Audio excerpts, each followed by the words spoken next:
तो आप देख रहे हैं आज तक और इस वक्त मैं आपके साथ आशुतोष चतुर्वेदी। देखिए, रूस यूक्रेन युद्ध को देखते हुए भी प्रधानमंत्री नरेंद्र मोदी के इस यूरोपीय दौरे की खासी अहमियत है, बहुत अहमियत है।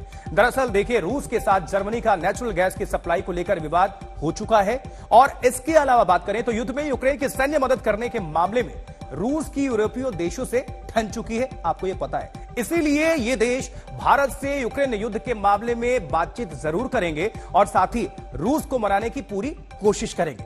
अब इसका एक संकेत यह भी है कि प्रधानमंत्री नरेंद्र मोदी से मुलाकात के बाद जर्मनी के चांसलर ने अपील की है कि रूस इस युद्ध को खत्म करे। पीएम मोदी नॉर्डिक शिखर सम्मेलन में शिरकत करने वाले हैं, जहां वो स्वीडन और फिनलैंड के नेताओं से भी मुलाकात करने वाले हैं। स्वीडन और फिनलैंड पर रूसी हमले की आशंका है, क्योंकि ये दोनों ही देश यूक्रेन की तरह नाटो में शामिल होने की बात करते रहे हैं। अब रूस इन दोनों ही देशों को चेतावनी जारी कर चुका है, अलर्ट जारी कर चुका है और इसी का नतीजा भी हमने देखा था कि नेचुरल गैस को भी उन्होंने ठप कर दिया रूस की तरफ से। अब देखिए, प्रधानमंत्री मोदी का यूरोपीय दौरा कितना अहमियत है, क्यों महत्वपूर्ण है, नजर डालते हैं पॉइंटर्स के जरिए। क्योंकि रूस ने इन दोनों ही देशों को चेतावनी पहले ही जारी की है, साफ शब्दों में, कड़े लहजों में।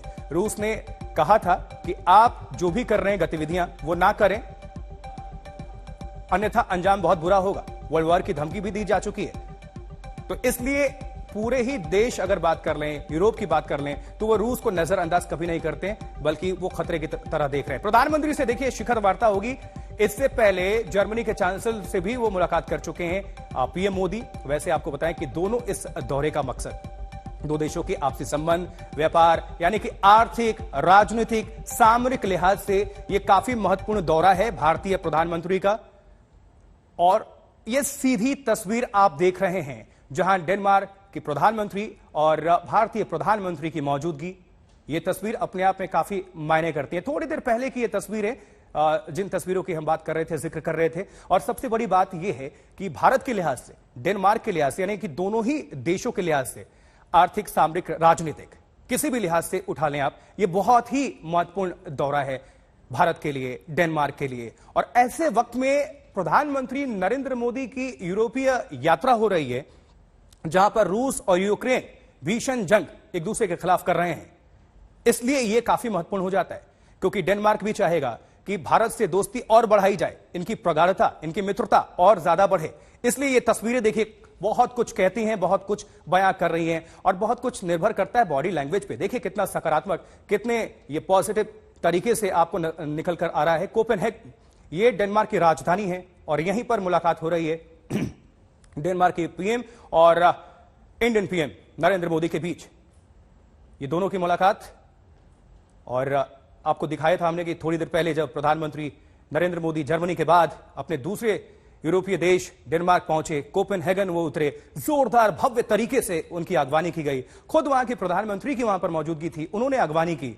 ढोल नगारों की थाप पर एक जोश नजर आ रहा था अलग ही। और भारतीयों को क्या कहें, भारतीय जो समुदाय है, जो भारतीय लोग हैं वहां पर बसे हुए हैं, वो पीएम मोदी को एक बार देख लेना चाहते हैं, उनसे हाथ मिलाने की कोशिश करते हैं। और भारतीय प्रधानमंत्री भी उनको निराश नहीं करते, अभिवादन स्वीकार करते हैं, हाथ जोड़कर हाथ भी मिलाते हैं और सभी के बीच में जैसे ही मौका मिलता है वो खुद को लेकर जाते हैं।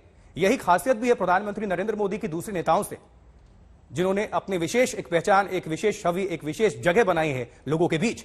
तो ये तस्वीर जहां प्रधानमंत्री नरेंद्र मोदी डेनमार्क पहुंचे और दोनों देशों के ये जो समकक्ष हैं आपस में मुलाकात कर रहे हैं, डेनमार्क के पीएम के साथ पीएम मोदी की ये मुलाकात, निश्चित तौर पर बहुत कुछ चर्चा हो रही है, क्योंकि कई सालों के बाद कोई भी भारतीय प्रधानमंत्री डेनमार्क पहुंचे हुए हैं।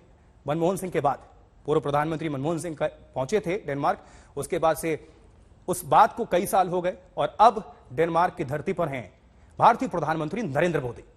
इसलिए यह दौरा बहुत ही अहम दोनों ही देशों के लिए और खासकर दुनिया के लिए भी, क्योंकि भारत पर सभी की निगाहें हैं। अमेरिका हो, रूस हो, यूक्रेन हो, यूरोपीय कंट्रीज हो, सभी चाहते हैं कि अभी जिस तरह से भारत की एक छवि सशक्त, मजबूत, हर एक लिहाज से वो बन चली है, उसका फायदा सभी उठाना चाहते हैं। और यही वजह है कि भारत से सभी दोस्ती, मित्रता बढ़ाना चाहते हैं। तो इस प्रगाढ़ता को और ज्यादा मजबूती देने के लिए ये जो दौरा है प्रधानमंत्री नरेंद्र मोदी का, अपने आप में बहुत ही खास, बहुत ही अहम। और कोपेनहेगन से ये तस्वीर, जहां डेनमार्क की राजधानी कोपेनहेगन, जर्मनी के बाद अब डेनमार्क पहुंचे पीएम मोदी और दोनों ही प्रधानमंत्रियों के बीच ये मुलाकात। निश्चित तौर पर आर्थिक जो मामले हैं उसको भी लेकर ये चर्चा होगी, जो सामरिक हैं उसको लेकर भी ये चर्चा होगी कि किस तरह से आपसी समन्वय को और बढ़ाया जाए, देश और एक दूसरे को कैसे सपोर्ट कर सकते हैं, दोनों ही देश किस तरह से एक संपर्क में और ज्यादा अपनी मजबूती, अपनी दोस्ती, अपनी मित्रता को प्रगाढ़ करें, उस पर भी बातचीत। और राजनीतिक तो निश्चित तौर पर, क्योंकि यह अपने आप में महत्वपूर्ण हो जाता है। जिस तरह से रूस और यूक्रेन का जंग हमें देखने को मिल रहा है, जो कि खत्म होने का नाम नहीं ले रहा है, बल्कि रूस के तेवर और भी तल्ख होते चले जा रहे हैं, तो ऐसे में सभी की उम्मीदें, सभी की नजरें भारत पर टिकी हुई हैं, जहां प्रधानमंत्री नरेंद्र मोदी की मौजूदगी है इस वक्त कोपेनहेगन में। और यह सीधी तस्वीर आप सभी तक हम पहुंचा रहे हैं। आप देख सकते हैं कि कितनी ये मुलाकात की ये तस्वीरें हैं, जो काफी अहम तस्वीरें हैं, और बॉडी लैंग्वेज बहुत कुछ बयां कर रही है। बहुत इत्मीनान से, आत्मीयता के साथ दोनों ही समकक्ष एक दूसरे से बातचीत करते हुए नजर आ रहे हैं हमें। नॉर्डिक शिखर सम्मेलन की बात करें तो वहां पर भी पीएम अभी जाने वाले हैं। साथ ही रात में रात्रि भोज का भी आयोजन है, वहां पर भी अभी पीएम जाएंगे। और साथ ही भारतीय जो समुदाय हैं, जो भारतीय लोग हैं, उनके बीच भी पीएम मोदी की उपस्थिति रहने वाली है, जहां वो संबोधित भी करने का कार्यक्रम है उनका। तो ये देख सकते हैं आप, चेहरे पर मुस्कान लिए दोनों ये समकक्ष आपसी बातचीत को, आपसी प्रगाढ़ता को, मित्रता को बढ़ाते हुए एक नए दौर में एक नई दोस्ती की तस्वीर है। ये बहुत कुछ बयां करती, मजबूत भारत की मजबूत सशक्त छवि पीएम मोदी के रूप में। और इसके पहले आपने वो भी तस्वीर देखी, बर्लिन की भी तस्वीर देखी, जर्मनी की तस्वीर देखी, जहां पर जोरदार तरीके से स्वागत किया गया। और अब कोपेनहेगन, डेनमार्क की राजधानी में प्रधानमंत्री नरेंद्र मोदी की मौजूदगी और वहां के प्रधानमंत्री से उनकी मुलाकात। आप ये देखिए किस तरह से बहुत जो आत्मीयता के साथ कहते हैं कि प्रगाढ़ता के साथ, वही कुछ नजर आ रही है। ये तस्वीरें वही कुछ बयां कर रही हैं। भारत का लोग सम्मान करते हैं। यूरोपीय कंट्रीज अगर बात कर लें, किसी भी देश की अगर बात करें, तो उनकी नजरें प्रधानमंत्री नरेंद्र मोदी से, उनकी उम्मीदें बहुत ज्यादा। रूस की बात करें, यूक्रेन की बात करें, डेनमार्क, जर्मनी, फ्रांस, अमेरिका, कोई भी देश हो, सभी अभी चाहते हैं कि वो भारत से अपनी प्रगाढ़ता को और ज्यादा आगे बढ़ाएं और मजबूती प्रदान करें, इस एक नए दोस्ती को लेकर आए, एक आयाम गढ़ें। और वही कुछ तस्वीरें भी हैं, क्योंकि डेनमार्क की पीएम मोदी से यह मुलाकात, वहां के प्रधानमंत्री दोनों ही आप देख पा रहे हैं, दोनों समकक्ष आपस में बातचीत करते। पहले वो हमें देखने को मिला कि सिक्योरिटी के बीच हटे, दोनों एक कहीं दूर तक गए, वॉक और हम उनके आवास पर ही इस वक्त मौजूद हैं। एसपीजी के तमाम लोग आपको फाइनल सिक्योरिटी चेक्स यहां पर करते हुए दिखाई दे रहे हैं। एक बार बाहर लिए चलते हैं अपने दर्शकों को जरा और दिखाते हैं। हम इस वक्त प्राइम मिनिस्टर जो है डेनमार्क की, उनके रेसिडेंस पर मौजूद है और यहीं पर ये बातचीत चल रही है। ये बायलैटरल जो आप देख रहे हैं इस वक्त हो रहा है, ये डैनिश प्राइम मिनिस्टर मेटे फ्रेडरिक का घर है और ये उनका प्राइवेट रेसिडेंस है, ब्योनवाक कासल इसे कहा जाता है। और ये देखिए यहीं पर प्रधानमंत्री नरेंद्र मोदी और उनकी बातचीत हो रही है। अगर यहाँ की प्रधानमंत्री पर चर्चा करें तो वो एक बहुत लोकप्रिय नेता है, बहुत यंगेस्ट, सबसे कम उम्र की वो यहाँ पर डेनमार्क में प्राइम मिनिस्टर चुनी गई हैं। सोशल डेमोक्रेट हैं, उनकी अपनी एक सोच है, अपनी रणनीति है और उनकी लोकप्रियता बहुत है अपने देश में।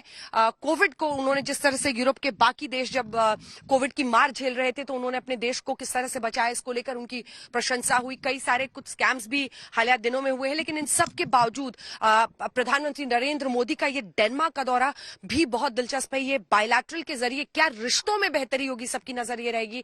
क्या किम डेवी का प्रत्यर्पण अभी भी भारत के लिए एक बड़ा कंसर्न है? 1995 में पुरुलिया में, पश्चिम बंगाल में हथियार गिराने का जो मामला था, आर्म्स ड्रॉपिंग का, उसमें वो आरोपी है। उसके प्रत्यर्पण की कोशिशें भारत कर रहा था, लेकिन वो नहीं हो पाया। यहाँ की सरकार ने जब सर्वोच्च अदालत में यहाँ पर उसके खिलाफ अपील नहीं किया तो भारत सरकार ने स्केल डाउन कर लिए थे अपने रिश्ते। 2002 में अटल बिहारी वाजपेयी पूर्व प्रधानमंत्री यहां पर आए थे, उनकी बायलैटरल मीटिंग हुई थी। उसके बाद बायलैटरल कभी नहीं हुआ। हाँ, प्रधानमंत्री के तौर पर मनमोहन सिंह यहां पर जरूर आए थे, पूर्व प्रधानमंत्री, लेकिन वो यूनाइटेड नेशंस के क्लाइमेट चेंज वाले फोरम में यहां पर वो आए थे।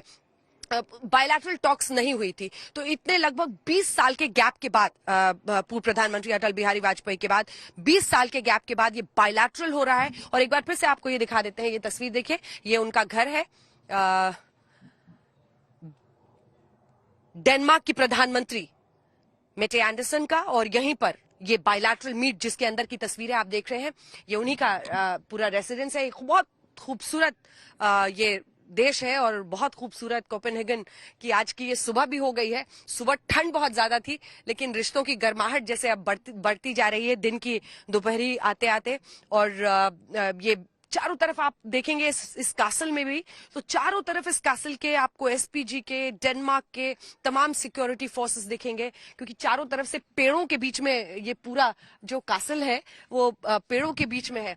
यहां भी दिखा दीजिए, देखिए अभी हम लोग चर्चा कर ही रहे थे तो एक एसपीजी वाले इधर से भी आ रहे हैं। तो चारों तरफ, क्योंकि बहुत बड़ा ये कासल है और जैसे लगता है चारों तरफ जंगल ही जंगल है, उन सब के बीच ये कासल है कोपेनहेगन में। और यहीं पर ये चर्चा इस वक्त हो रही है। प्रधानमंत्री नरेंद्र मोदी किस तरह से इन तमाम यूरोपीय देशों के साथ अपने रिश्तों को आगे ले जा रहे हैं। याद रखिए, सबसे ज्यादा नजर डेनमार्क में, ये बायलैटरल तो है ही, लेकिन इसके बाद बेला सेंटर है जहां पर इंडियन डायस्पोरा के साथ प्रधानमंत्री की बैठक होगी और उनका इंटरैक्शन है उनके साथ। लेकिन सबकी नजर इस बात पर है कि कल जो नॉर्डिक समिट होने वाला है, क्योंकि आज प्रधानमंत्री डेनमार्क की प्रधानमंत्री से बातचीत कर रहे हैं, कल जो 4 मुल्क और शामिल हो रहे हैं जिसमें आइसलैंड, फिनलैंड, नॉर्वे, स्वीडन, तो इसमें अगर आप फिनलैंड और स्वीडन को देखें तो दोनों ही नेटो में शामिल होने की महत्वाकांक्षा रखते हैं। उस पर व्लादिमीर पुतिन रूसी राष्ट्रपति ने सीधी धमकी दी है कि अगर ऐसा होगा तो हम उनके खिलाफ जंग छेड़ेंगे। तो वो एंगल भी है। और भारत ने चूंकि एक बहुत ही न्यूट्रल स्टैंड रखा है, न्यूट्रल से भी ज्यादा इसे कहा जाता है कि हम अपनी स्वतंत्र विदेश नीति लेकर आगे बढ़ रहे हैं। ऐसे में क्या ये देश ये कहेंगे कि भारत भी खुलकर रूस के खिलाफ अपनी बात कहे? ये दबाव कहां होगा, क्योंकि भारत ने इस पर लगभग हर जगह पर साफ कर दिया है कि हम अगर अपनी तेल की जरूरतों के लिए, रक्षा की जरूरतों के लिए, अगर हमारा एक रिश्ता है रूस से तो वो कायम रहेगा। उससे इंडिपेंडेंट अगर आपको हमारे साथ रिश्ता बनाना है तो उसको आप बनाइए। और यही हमने जर्मनी में होते हुए देखा और उसके बाद से आज डेनमार्क में। एक बार फिर से, चूंकि आप तस्वीरें देख रहे हैं प्रधानमंत्री नरेंद्र मोदी की और प्रधानमंत्री मेटे फ्रेडरिक की, इसलिए आपको दोनों के ही राजनीतिक सफर के बारे में जल्दी जल्दी बता देते हैं। क्योंकि 2019 में सबसे युवा प्रधानमंत्री के तौर में मेटे फ्रेडरिक ने यहां पर कार्यभार संभाला है और उनकी लोकप्रियता का, जिसका हम लोग जिक्र कर रहे थे बार बार, एक महिला, और वो भी उन्होंने इतनी कम उम्र में इस पद को हासिल किया। बहुत दिलचस्प किस्से हैं उनके बारे में। उन्होंने एक क्लाइमेट एक्टिविस्ट के तौर पर रेन फॉरेस्ट में पेड़ ना काटे जाएं, इसके लिए उन्होंने एक एक्टिविस्ट के तौर पर अपने राजनीतिक सफर की शुरुआत की थी और धीरे धीरे वो पॉलिटिक्स में आई और इसी में वो रह गए। उनके पिता एक स्टेनोग्राफर थे, उनकी माँ एक टीचर थी, लेकिन उनकी राजनीतिक महत्वाकांक्षा थी। उन्होंने शुरुआत से ही एक्टिविस्ट और उसके बाद से वो पॉलिटिक्स में आ गई, सोशल डेमोक्रेट लीडर बनी और सबसे कम उम्र में वो प्रधानमंत्री बन गई हैं डेनमार्क की। दूसरी तरफ प्रधानमंत्री नरेंद्र मोदी के सफर को देखें तो उन्होंने गुजरात में मुख्यमंत्री रहने के बाद प्रधानमंत्री देश के बने हैं और वो नए सिरे से भारत की कूटनीति को तमाम यूरोप के देशों के साथ भी आगे ले जा रहे हैं। ये सब कुछ देखिए उस साए में हो रहा है जो रूस यूक्रेन की जंग है। ये सब कुछ उस साए में हो रहा है जिसमें सबसे ज्यादा दबाव इस बात को लेकर है कि भारत का क्या स्टैंड है। लेकिन भारत ने ये साफ कर दिया है, हम युद्ध के विरुद्ध हैं। आपने देखा जर्मनी में भी प्रधानमंत्री ने साफ कहा कि युद्ध में कोई विजेता होता ही नहीं है, युद्ध में सबकी हार होती है, नुकसान सबका होता है। आपसी बातचीत के जरिए ही, वार्ता से ही किसी भी समस्या का हल ढूंढा जा सकता है। तो ये उन्होंने बिल्कुल साफ और स्पष्ट कर दिया है।